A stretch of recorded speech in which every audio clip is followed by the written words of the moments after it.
নিয়ে তাদের কাছ থেকে কেন আজকে খাজনা নেওয়া হয়? খাজনা নেন না আপনারা? কেন খাজনা নেওয়া হয়? আর আওয়ামী লীগ, যুবলীগ, ছাত্রলীগের নেতারা, ওই গুন্ডা পান্ডারা ওই হাট ইজারা নিয়েছে।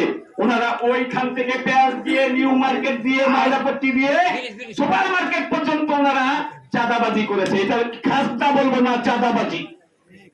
আজ বলে যাই, আজকে থেকে এই অঞ্চলে যারা ছোটখাটো এই কি মেশিন নিয়ে আপনারা করেন, 1 টাকাও খাজনা দিবেন না। কারণ আপনারা খাজনা মুক্ত এলাকা। আপনাদের কাছে কেউ যদি খাজনা চাইতে আসে, পিঠ পড়া করে ধরে দিয়ে আমাকে খবর দিবেন, পুলিশে দিয়ে দিবেন, পুলিশে দিয়ে দিবেন। কারণ খাজনা না, এটা হলো চাঁদাবাজি। আমার আবার লাগে কারণ কি জানেন? এই নিউ মার্কেটের এই রাস্তার পাশে আলিপুরে আমার জন্ম। আমার এলাকার ভিতরে এই নিউ মার্কেট, সেখানে চাঁদাবাজি হবে, সেখানে দখলবাজি হবে, আর আমরা রাজনীতি করে সেটা দেখবো। এটা তো হইতে পারে না। তাই আপনাদের কাছে অনুরোধ রাখবো, আসুন আমরা ব্যবসায়ী এবং শ্রমিক সকলে ঐক্যবদ্ধভাবে এই নিউ মার্কেট সুন্দর করে একটি গোছালো নিউ মার্কেট আমরা গঠন করব।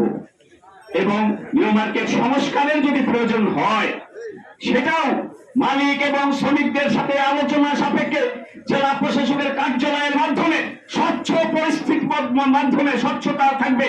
সেই মাধ্যমে আমরা এই নিউ মার্কেট যদি পুনর্গঠন করতে হয়, সংস্কারের প্রয়োজন হয়, আমরা সকলে ঐক্যবদ্ধভাবে করবো। রাতের অন্ধকারে পুলিশ দিয়ে উচ্ছেদ করে নয়, একজনের দোকান আরেকজনকে বোঝাই দিয়ে নয়। উন্নয়ন প্রয়োজন, আমরা একসাথে বসবো, মালিক বসবো, শ্রমিক বসবো, প্রশাসন বসবো, রাজনৈতিক নেতারা যদি প্রয়োজন হয় বসবে। বসে আলোচনার মাধ্যমে সৌন্দর্য বর্ধন করা হবে। আগামী দিনে আমাদের মাঝে আমাদের জেলা যুব দলের সাধারণ সম্পাদক জাহাঙ্গীর হোসেন এসেছে, তিনিও আমার পরে হলেও বলবে কিছু। আমি আপনাদের প্রতি অনুরোধ রাখবো, আমি আপনাদের ভাই। আমি বলেছি, এই নিউ মার্কেটে আমার একটা দোকান ছিল, আমার যেখানে দিছে তার গোটাই নিয়ে গেছে আর এক জায়গায়, কোনো খোঁজ নেই। সেই জন্যে আমি আপনাদের ভাই, আমি আলিপুরের সন্তান, আপনাদের পাশাপাশি আমি বললাম আমি নিজেও একজন শ্রমিক, কারণ দেশ হিসেবে একজন রাষ্ট্রের শ্রমিক। আমরা শ্রমিক ঐক্য, মালিক শ্রমিক একত্রিত ভাবে এই নিউ মার্কেটকে গঠন করবো ইনশাআল্লাহ।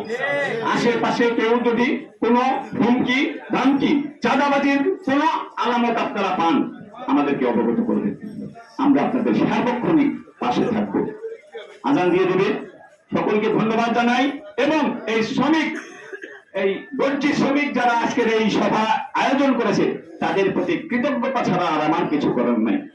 আমি আরেকটি কথা বলে যাই, সবচাইতে বড় সমস্যা এখন এই নিউ মার্কেটের ট্রেড লাইসেন্স। 500 টাকার ট্রেড লাইসেন্স 5000 টাকা, 5500 টাকা করে দিয়েছে। পৌর প্রশাসকরা বা প্রশাসকই বলি আমি, ওরা তো নির্বাচিত না। মিঠু বলেন, অমিতাভ বলেন, ওরা তো নির্বাচিত কেউ না। আপনার আমার ভোটে তো নির্বাচিত হয় নাই, যে কারণে আপনার আমার পকেটের থেকে লুট করে নিয়ে গিয়েছে ট্রেড লাইসেন্সের নামে, যে ওইটাও একটা চাঁদাবাজি। 500 টাকারটা 5500 টাকা করেছে। এখান থেকে আপনারা যদি আমরা সুযোগ পাই, এখান থেকে আপনাদেরকে রক্ষা করা হবে, এটা আমি প্রস্তুত। এখানে পানির লাইনের